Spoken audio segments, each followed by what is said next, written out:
আল্লাহ তাআলা মানুষ দাঁড় করবেন ইনশাআল্লাহ। বর্তমান সময়ে তিনজন বিজ্ঞ বড় আলেম, চরমনাই শাইখে চরমনাই ফয়জুল করিম হাফিজাহুল্লাহ তাআলা, সেই গণতন্ত্রের বিরুদ্ধে যে লেকচার আছে সেখানে আমি কখনোই কোনো ব্যক্তির নাম উল্লেখ করি না, উসুলি আলোচনাগুলো করি।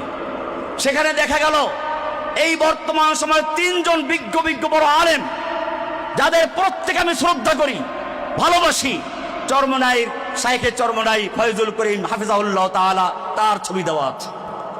আল্লামা মামুনুল হক হাফিজাহুল্লাহ তাআলা আমার বন্ধু মানুষ, ছাত্র জীবন থেকে আমরা একত্রে বড় হয়েছি, একসাথে পড়াশোনা করেছি, একসাথে পড়াইছি।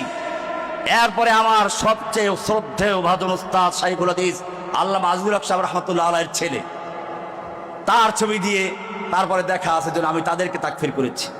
আমি এই লোকগুলোকে বলবো, শোনো, যদি সত্যিকার ইসলামকে ভালোবাসো, আমাদের ভালোবাসো, তুমি আমাদের চরম ক্ষতি করেছো, ইসলামের ক্ষতি করেছো, দাওয়াতের ক্ষতি করেছো।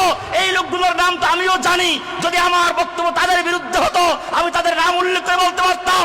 আমি যখন নাম উল্লেখ করে বলি নাই, কোনো ব্যক্তি বিরুদ্ধে নয়, তাহলে মনে রাখতে হবে তুমি তাদের নাম যুক্ত করে দিয়ে গাদ্দারি করেছো, খেয়ানত করেছো।